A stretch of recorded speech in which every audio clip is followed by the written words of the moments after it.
May the 4th be with you. As it is Star Wars Day, I decided I'm going to rank all the seasons of Star Wars: The Clone Wars. Last year I ranked the Star Wars movies. It was a very last minute idea, so I only actually got it out on May the 5th. But I'm organised now and I planned this many months ago. One final thing before we get into the ranking. This is a very hard show to actually rank because the show actually isn't in chronological order. There's a lot of random episodes which fit into different places in the timeline. There is a chronological order, but I didn't watch it in that because then you wouldn't really be ranking the seasons, would you? So you have to get an idea of it while watching each individual season. So I'm going off that, and I didn't watch it in chronological order. Let's get into my ranking of Star Wars: The Clone Wars.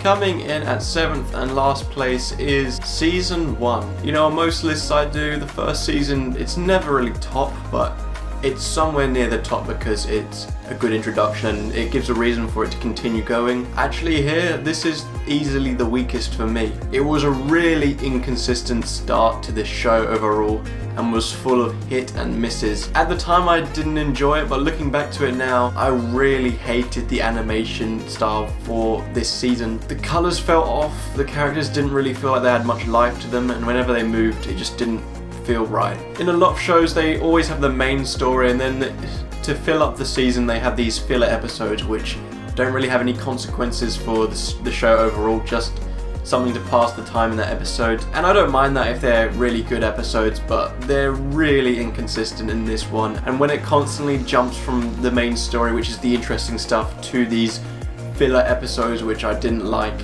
it got really frustrating. It's not like they're a bad story, but it's just boring. The stuff is familiar, and as I said, they didn't add anything to literally anything for this show. But a big reason for this, if you look at this season, especially after watching everything else, I could sense it at the time. This show was on Cartoon Network and this was directed at kids. So it's not like too hard of a criticism because I wasn't the target audience for this season really, but it's just something you can really notice, especially with how goofy the droids are.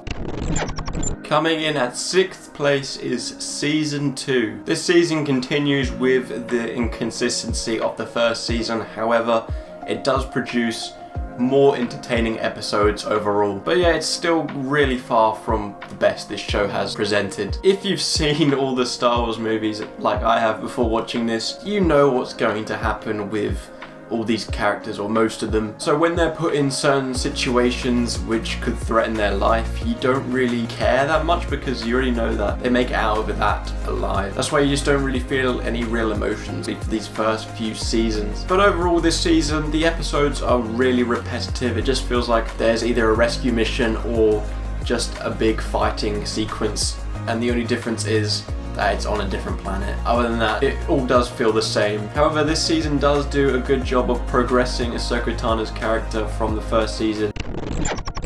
Coming in at 5th place is Season 3. Just to make it clear, not every season gets better after the previous one. It's just these first 3 ones were for me quite below the standard of the rest of these. Season 3 is a lot better than Season 1, as you'll see from my ratings in each of them. However, the beginning of this season has some really poor filler episodes. At times it felt like quite a chore to get through that first section of this season, but once it did, it really did take on this more serious tone which made me a lot more intrigued in this show overall. By this point I definitely felt like this show was not just targeted towards the younger audiences, as it had some quite dark things. It brings in some interesting elements which we haven't really seen in the Star Wars movies, and sets up some nice things for the later seasons to come with Savage Opress and of course the Night Sisters. If I was watching this one growing up, I probably would have been creeped out by it. I did like this season quite a lot more than the previous 2, but unfortunately, just because of those poor and boring filler episodes, I have to pull the rating down of this one quite a bit, unfortunately. You can see that this show started to head in the right direction.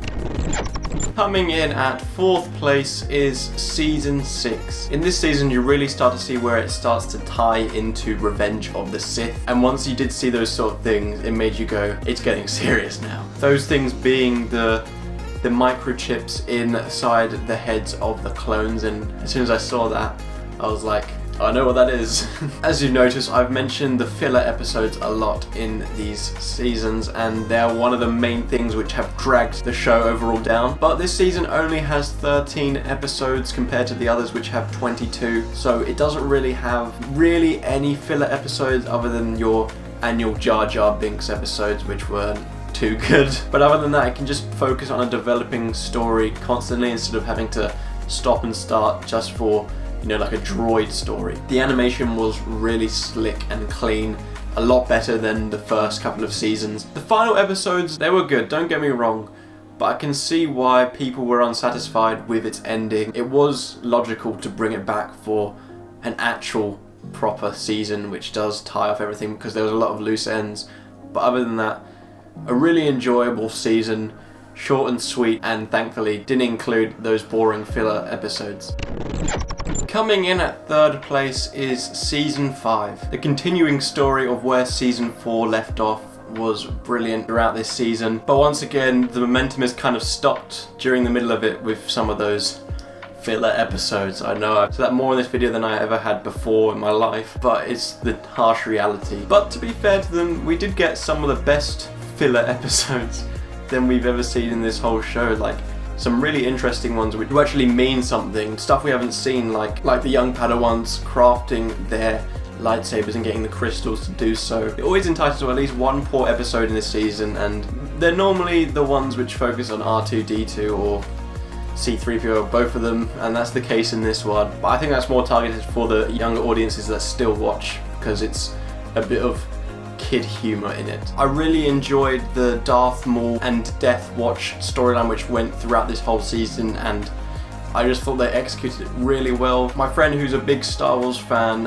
actually let me borrow this comic, I don't know if you can see it, Son of Dathomir, which basically explains some of the things which happened with that which weren't shown in episodes, so I need to make sure to give that a read. I know you'll be watching, so thank you, Harvey. I'll get it back to you soon. But that plot, with some of the executions you saw from it, it really added that really serious tone for this show in the later seasons, which carries on with Season 6 and into 7. I loved having Maul back because in The Phantom Menace he was kind of this silent but skilled apprentice, but here he does get fleshed out to a really more interesting character.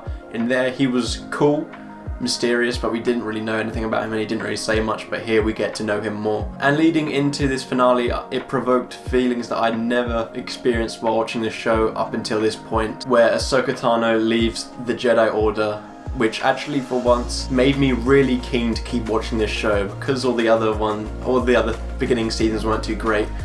I didn't really feel motivated to watch the others, but here I was really intrigued.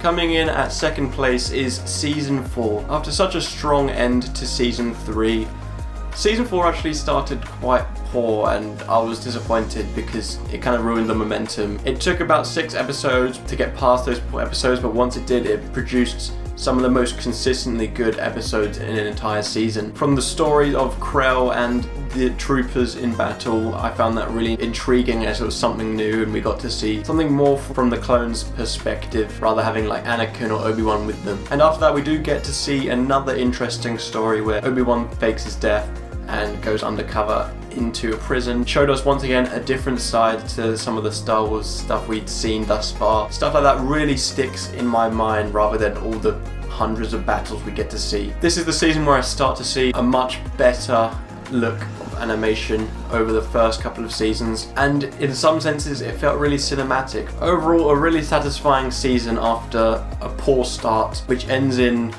I guess you could say, the resurrection of Maul, which led me really excited for what was yet to come.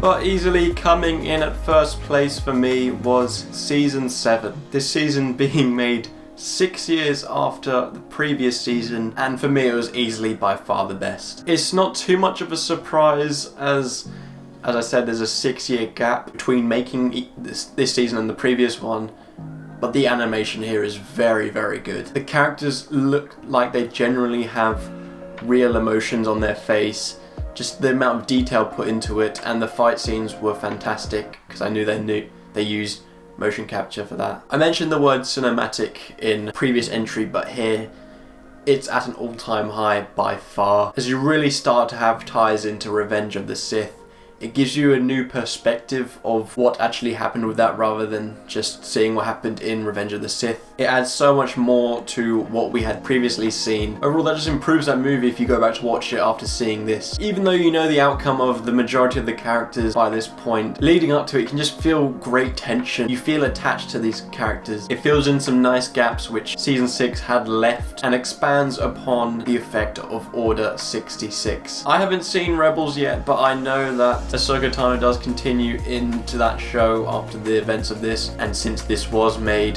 after Rebels. But I was satisfied with how it ended and it not showing what kind of path she takes, only those last 5 minutes which were dialogue free. It had a huge effect emotionally on me, especially when you saw Darth Vader finding those lightsabers. Whereas I've been negative about mainly the beginning seasons, I genuinely felt that these last few seasons did add something to the movies and therefore make it a satisfying end.